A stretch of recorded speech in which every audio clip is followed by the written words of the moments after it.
Today we're making two dragon masks out of leather. One is a wearable mask with eye holes and the other a decorative mask with glass eyes which can be hung on the wall. I've been obsessed with dragons my whole life ever since my dad read me The Hobbit as a small child. I've made a number of dragon masks in the past, but my dragon obsession has just been increasing wildly with every episode of House of the Dragon. I wanted to get a dragon pattern up, and I thought it would be a great opportunity to get in depth with leather mask making techniques and options. The pattern for both versions of this mask is available in my shop. Link below. The decorative mask I made with the absolute minimum number of leather tools. Leather mask making is so fun and super versatile, and I wanted to demonstrate what you can achieve without spending a lot of money on tools. For the wearable mask, I used some of the leatherworking tools that I frequently use to show the difference it can make. First off, print the pattern. It's available for both US letter and A4 paper sizes. Print at actual size and tape it together. This is how the nose is going to work. You can punch holes and secure it on both sides with rivets, or skip the holes and just glue it. I'll show you both methods. For the leather, we're using veg tan cowhide. You must use veg tan as other leathers don't have the same molding and hardening properties. I've used anywhere from 3 ounce to 10 ounce for masks. With thinner leather, you can achieve more dramatic manipulation and it will be very light. However, it will require gentle storage and handling to prevent bending it out of shape. Thicker leather cannot be shaped as dramatically, but it is better for tooling and is much stiffer, so it's more durable, and it can be great for horns or other long extensions. For the dragons, I used 5 ounce for the decorative mask and 10 ounce for the wearable one to show the difference. As you can see, the thinner is much more flexible. 5 ounce is kind of my go-to weight for most masks, as I find it's a good balance between workability and stiffness. I do recommend at least 6-7 ounce if you plan on doing any tooling though. No matter the thickness, always store your masks in a supported position with tissue paper or similar, as they can get warped out of shape if they are squished or bent too much. There are 2 ways to trace a pattern onto leather. You can cut out your paper pattern and trace around it onto the leather. I like to use a dull pencil because it won't scratch and it's easy to accidentally mark up your leather if you're using pen. I prefer to use cardstock for this method because it's easier to trace around thicker paper. The other option is to leave your pattern intact and trace over it once the leather is wet. That's the best option for this mask, as you have to trace the tooling lines on anyway, but I'm going to show you both methods. You can use sharp scissors or an exacto knife to cut out leather, but I much prefer a knife personally. Make sure to use a fresh, sharp blade. You'll also need a cutting surface. Any kind of cutting mat will do. Try to cut in long, sweeping lines and make sure not to tip your blade from side to side. Cut towards the outside of the mask, starting at the corners and moving out. It's easier to cut out the leather when it's dry, so I recommend that if you're inexperienced.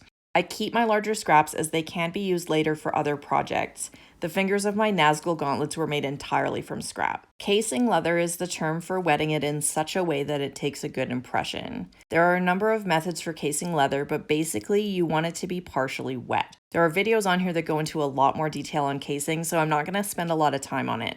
Usually I use a damp sponge for casing, but for masks, because we're going to be shaping the mask after tooling, it's best to wet it all the way through and then let it dry down a bit. Soak the leather in hot tap water. You can use your sink, just make sure it's clean so you don't get grease stains on your leather. Let it soak until the bubbles stop rising so you know it's fully drenched. Then lay your mask flat and let it dry for a while. How long this takes depends on leather thickness, temperature, humidity, etc. You want the top surface to start to lighten in color. If it's too wet, it won't hold an impression for long, and if it's too dry, it won't hold an impression in the first place. I recommend having a scrap alongside your mask so you can just test it as it dries. You can use a hairdryer to speed the drying process along if you want. My leather is still too wet here for tooling, but it's fine for tracing the pattern.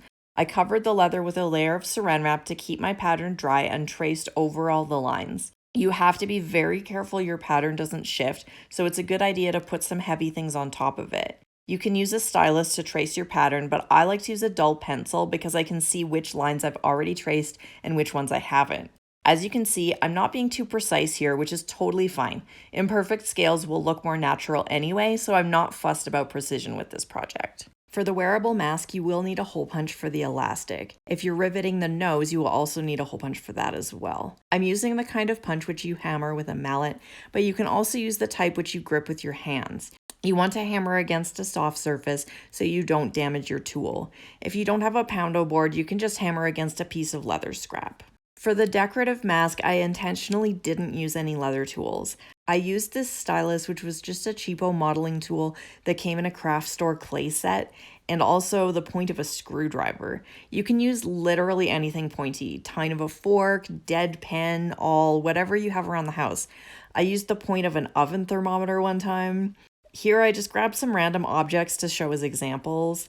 Actual leather tools will leave a much deeper impression, but as I said, I just wanted to show you that you don't need to spend a lot of money on tools to get started. For the wearable mask, I used the following tools: a swivel knife, 2 sizes of bevelers, and a stylus.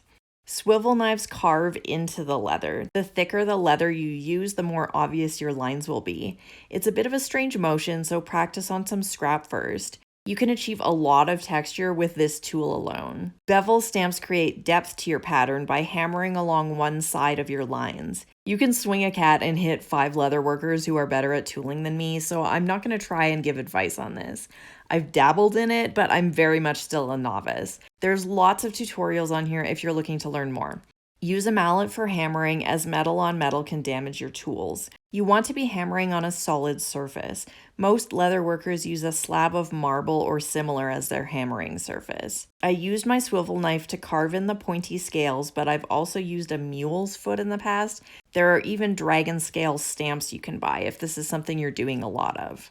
I also used a stylus to create some stippling around the forehead and eyes. Once you're done adding patterns, begin shaping your mask. I just use my hands to form it into shape.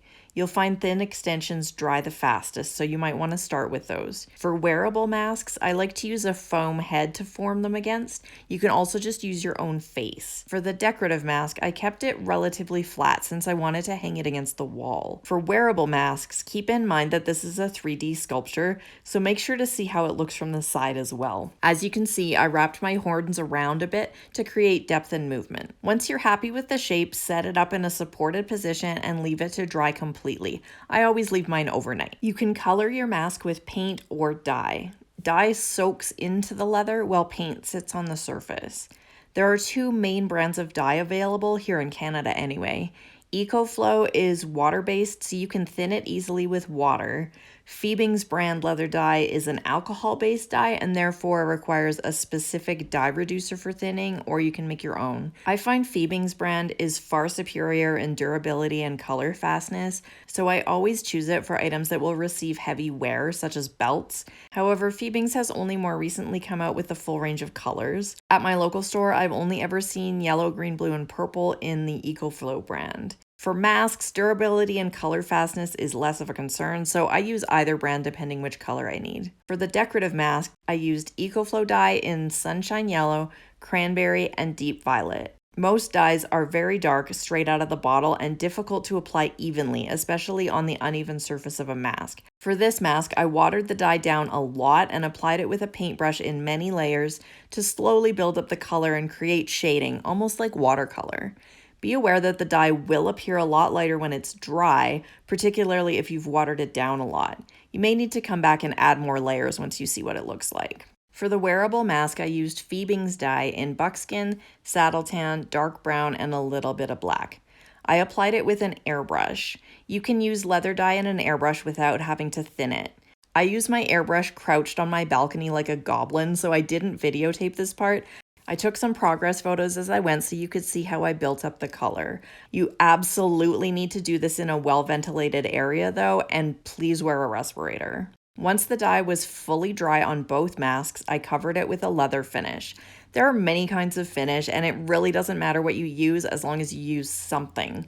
My personal preference is acrylic Resin. I find Resin straight out of the bottle to be way too thick, so I water it down. I find 2 to 3 coats of watered down Resin to work really well. Be aware that if you let bubbles of Resin dry on the surface of your leather, they will be visible. I usually apply it with a paintbrush and go over the same area repeatedly until it's all smoothed out. You don't have to use dye on leather masks. You can instead use acrylic paint. Craft store brand is totally fine. There are leather-specific brands of acrylic paint which can be more durable and flexible, but for a mask, it really doesn't matter. You can also use a combo of dye and paint, just make sure your leather is dry before you apply any paint to it. You don't need to seal acrylic paint with finish, however, if you're using both paint and dye, you can apply finish over the top of the paint, it won't be an issue. Typically, I seal my dye in and then add paint afterwards. If you've carved or stamped designs into your mask, you can apply a leather antique or a dark wash to give your impressions more depth. Basically, either one will just fill in the low areas, making them more visible. After the dye and finish was completely dry, I applied black Phoebing's Antique to the wearable mask. You work it into all of the cracks and then wipe it off the surface. And yes, I should be wearing gloves. After it fully dries, you should seal it with a finish for waterproofness. Instead of antique, you could do a dark wash with watered down acrylic paint. Allow it to fill the low areas and gently wipe it off of the raised areas. The eyes are 1¼ inch round glass cabochons.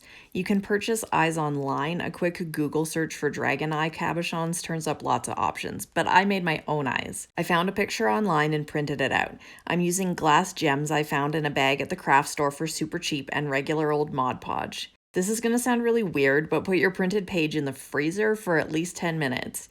Quickly take it out and cover the front with a layer of Mod Podge. Freezing it prevents the ink from smearing when you wet it with the glue. Once that's dry, cut the eyes out and glue them to the back of the gems with a thick layer of Mod Podge. Squish them down really tight and then let them dry. Then cover the sides and the back with more Mod Podge so the paper is fully covered.